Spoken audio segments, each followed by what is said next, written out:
Hi, ladies and gentlemen. My name is Joe Fran. By the way, my presentation today will be on families and what family is and how it has changed in American culture. So, we're gonna start with family. What is family? Well, to different people, family could mean different things. So, depending on what you've been through or what your lifestyle is, like for example, my meaning of family, like I hang out with like a lot of friends and not really contribute with like or connect with my family that much. So I would really see it as a friend thing, not really as a real. I would see it as a friend thing, not a bonding thing, more than just like a place where I could just like connect with my family or blood related family. And that brings me to my first point, where family could mean anything you want. And I believe that everyone has a different type of family. For example, Yancy might have a different type of family, or her meaning of family might be different than what Brandon might think, for example. Because, they're two different type of people. They think differently, and they've been through different things. So we'll start with the American family, where I believe everything started, and where the American family was like a very historical image where like we all talk about at school. For example, when people talked about America, they would look at the American family and see it as a very old mother and father raising a pair of children or one child. Uh, Statistics have shown that has changed. By the way, before women would raise their parent, like women would raise their children with a father, right? Statistics show now that that's different now, and the families are much more diverse. For example, a white woman raises is 23%. Oh, sorry, 23% of white women raise their children alone now. 75% are Latinas, and 85% are blacks. That really shows the diversity that's going on and how it's changing, because back then it was very rare for a woman to raise a child alone, and it really didn't look like a family, well, to the people's eyes. Now you see how like everything has changed, and people actually look up to women who are raising their children alone, and they see it as a good thing, and that was not the case before. So now I'm going to talk about Latin families. And this is another type of family where most of us come from. I'm pretty sure a lot of you could relate to, like, for example, I'll speak about my family. So, my parents, they came from Guatemala, right? They had to separate for a while. So, my dad had to come first, then came my mom. And throughout that time, like I would like speak to my parents, so I would be like, "Oh, how was your relationship? Like how was it like work and stuff?" They said it didn't work. They said they were like broken up for a while, and then like they got back together once they were both here. But that really shows how like I don't want to get into like race right now, but like most of the parents that we come from, like they've been through that. I feel like because they've been from like another country and like coming to the United States, and then and just the way that you're raised in a Latin family is not the really the same way you would be raised in the other type of family. So.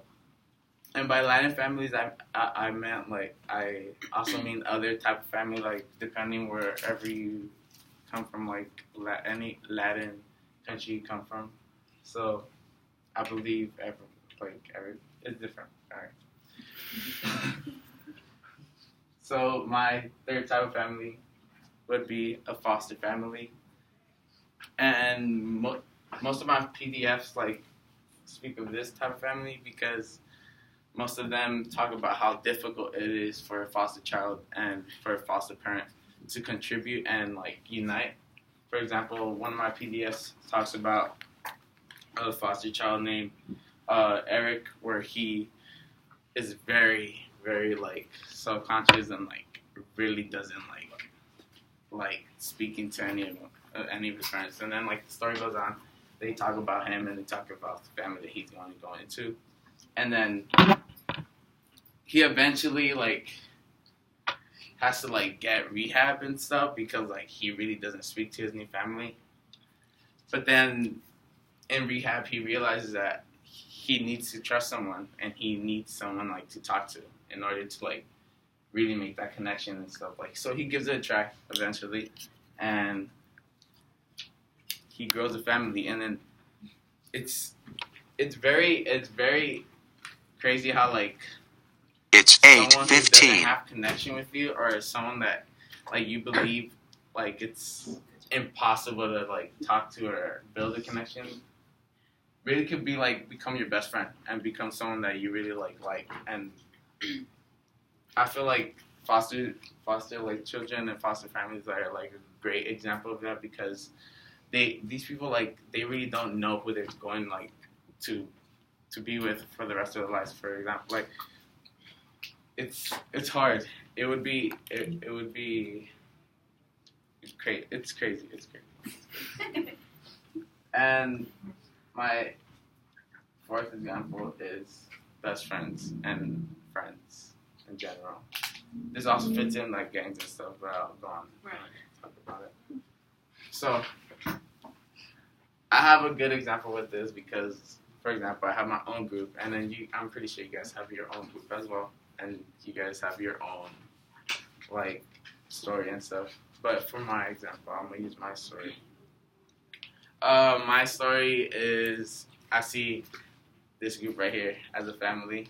Well, because coming into like OG and stuff, like I really didn't like speaking to a lot of people, and like my group like was only based off of one. I saw it like the less people I had in my family, or the less people I would talk to, the less problems I would have and stuff like that. And I saw it like that throughout the whole high school, like my whole high school years and stuff.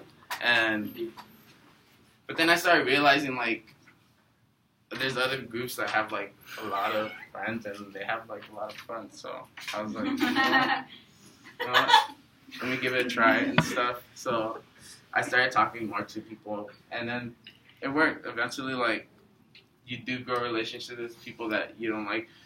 Some of them even tell me that they didn't like me before, and like, and it's true. Like like there's people that you think that you're not gonna grow a relationship with, or it's impossible to grow a relationship with, and then eventually, like they end up becoming like your best friend, and people that you like think that you're gonna like talk to like the rest of your life.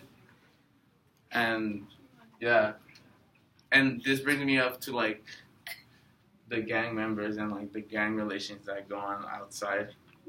I know a lot of people that are in gangs, and specifically one, and his name is like Jonathan. So Jonathan is like was one of my closest friends until like he got into a gang and like he like went his own way. He was like a smart kid, right?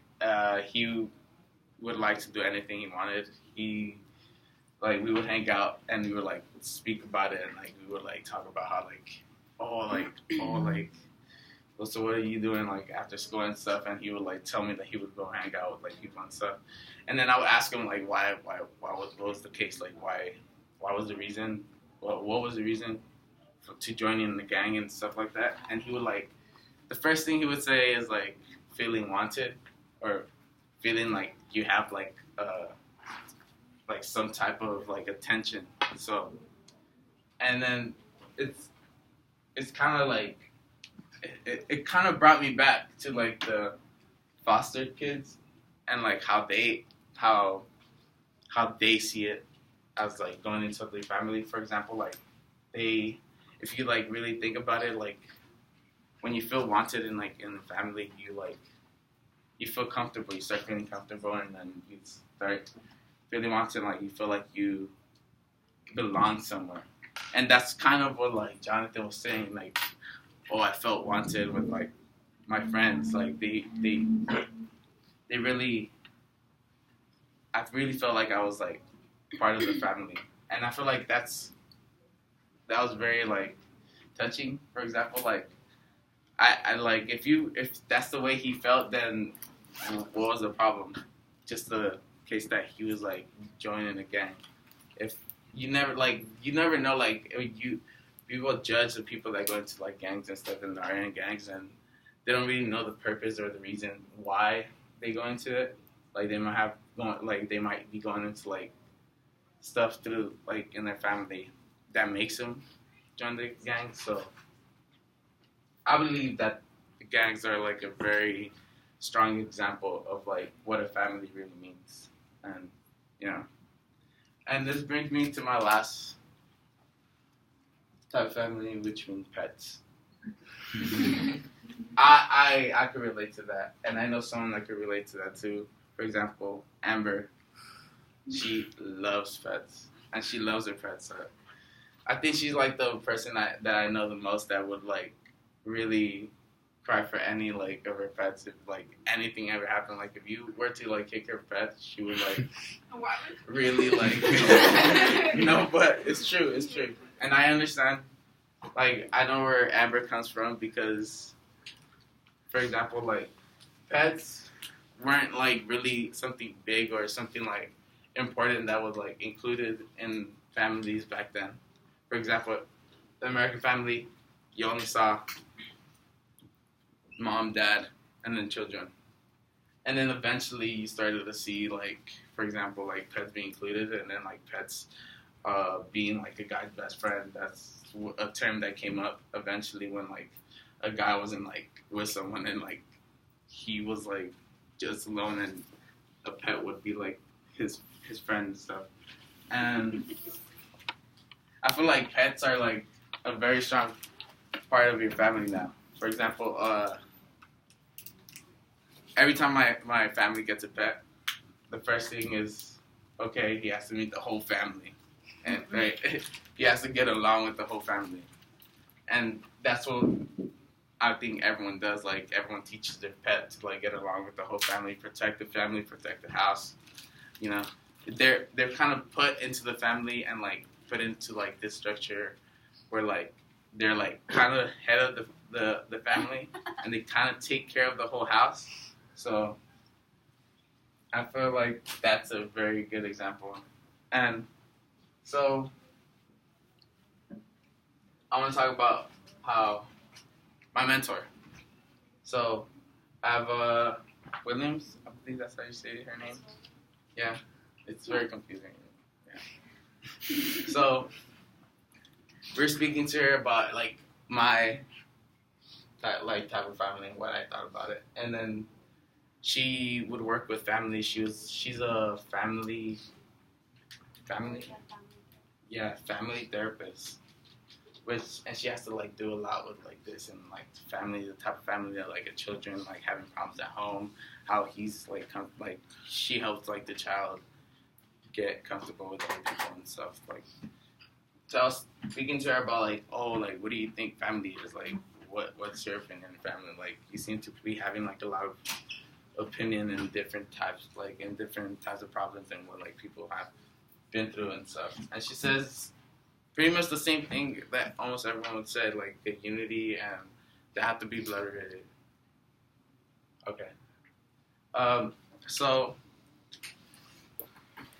speeding up, I asked her, oh, what do you think is like the whole, like, what would you do? Like, what would you see a good family as? And she said, oh, I think it's love, unity, and patience. And I felt like that was, like, very strong. Because, like, I kind of, like, saw unity and bonding together. Like, oh, I knew she was going to say that. But then she said patience, and I asked her why. She said, because, you know, there's some families that don't get along as well, and then they start arguing and stuff, and it really takes patience to like go over that patient, like for someone to get you mad and stuff. So I'm gonna end it quick. She said that, and I also asked her what another problem that she saw in families, and she said it was the people having money, the different type of money they have, and then she said, oh, the rich are easier, they have an easier type of family because if you really look at it, if someone like one of the rich families, they're like, oh, like they make a problem, they like start arguing. The rich family could kind of like just give them money and be like, oh, okay, here you can go away and stuff, like here's money, go do something else. But like if the poor family has like a situation, like they really have to be patient. They don't have to break that bond because like they don't have anything to give them. In conclusion, you guys all have different types of family. You know, have fun with it. Enjoy your time in high school. We all have to enjoy our time in high school. So, I'm done.